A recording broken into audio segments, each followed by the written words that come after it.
J'ai été la poubelle des hommes. Mais le restant de Dieu, j'ai été le rejeté des hommes. Mais Seigneur, pour toi je suis un race pure. Qui est comme toi, Père? Qui est semblable à ce Dieu? Qui est égal à ce Dieu? Qui est amour de ce Dieu? Merci ce matin pour ta présence dans ma vie.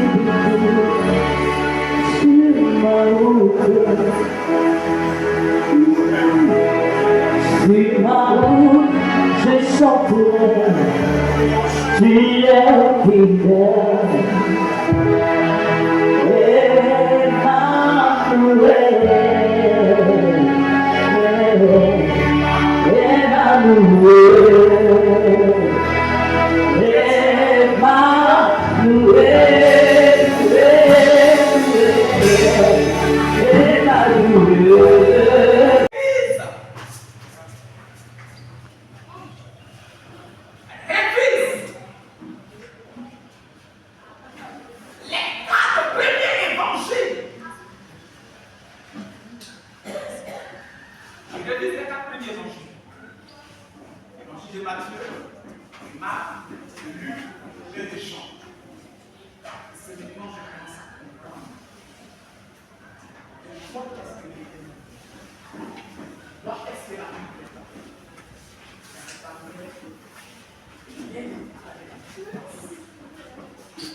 Quand vous lisez l'évangile de Saint Marc, dans l'évangile de Marc, on ne parle pas de comment Jésus est né. On ne parle pas de son père. On ne parle pas de sa mère. Mais c'est clair.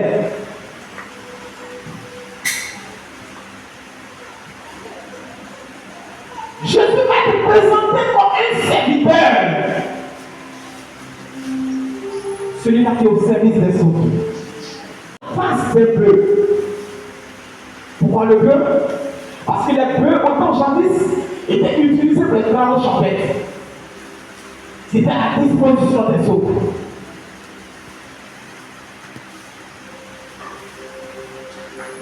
Alléluia.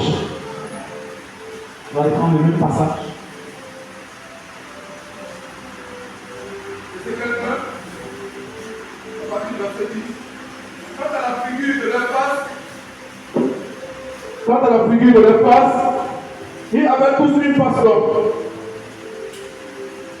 Tous quatre faces des lions à droite, tous quatre faces des bœufs à gauche, et tous quatre faces d'aigle Amen. Amen.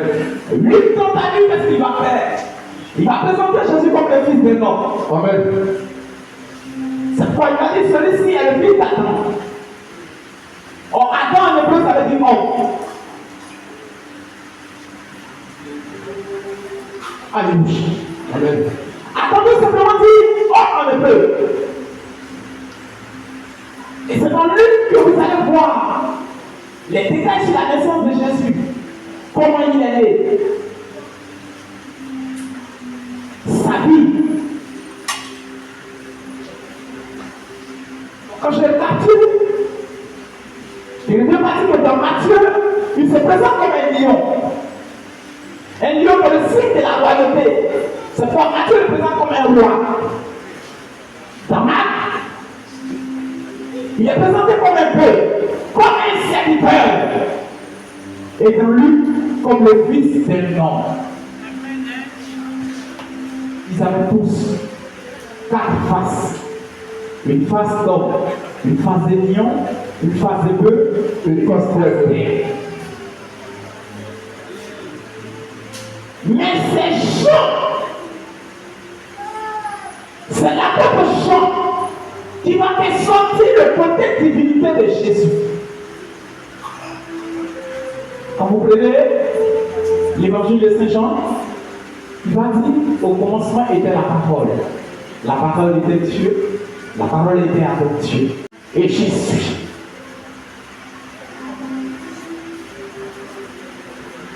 Il dirait par exemple, je suis la porte des brebis. Il dirait encore, je suis le bon berger. Je suis le chemin, la vérité et la vie.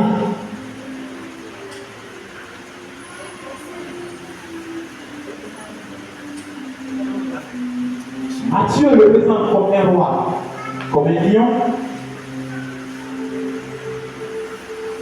Marc, quant à lui, on le présentait comme un peu, comme un serviteur. Luc, comme le fils de l'homme. Et Jean va faire ressortir le côté divinité de Dieu. C'est-à-dire le présenter comme un aigle. L'aigle étant le symbole de la divinité. Allons-y pas à pas. Amen. Allons-y pas à pas. Longtemps, nous nous sommes comportés en face des lions.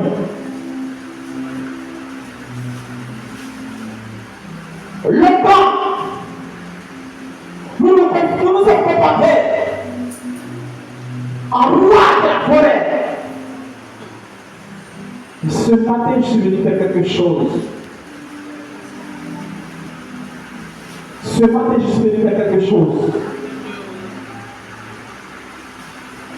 Je suis venu investir quelqu'un dans une dimension d'aigle. Tu ne m'as pas dit amen.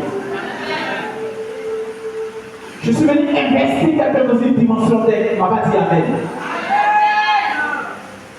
Si tu es d'accord pour que ce matin on prenne une dimension d'aigle, dis-toi de vous acclamer le Seigneur Jésus ce matin. Jésus.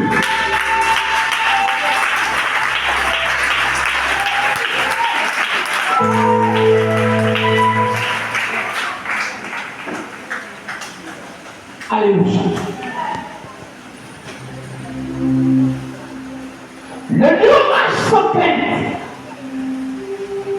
Il marche avec majestuosité. C'est pourquoi vous allez comprendre David va dire qu'il porte la charge d'un lion. C'est-à-dire qu'il n'a pas peur. Quand il marche, il ne craint rien. Et quand vous prenez le Nouveau Testament, vous allez voir dans toute la Bible qu'il est mentionné 365 fois. Ne crains pas. Dans toute la Bible, il est mentionné 365 fois, ne crains pas.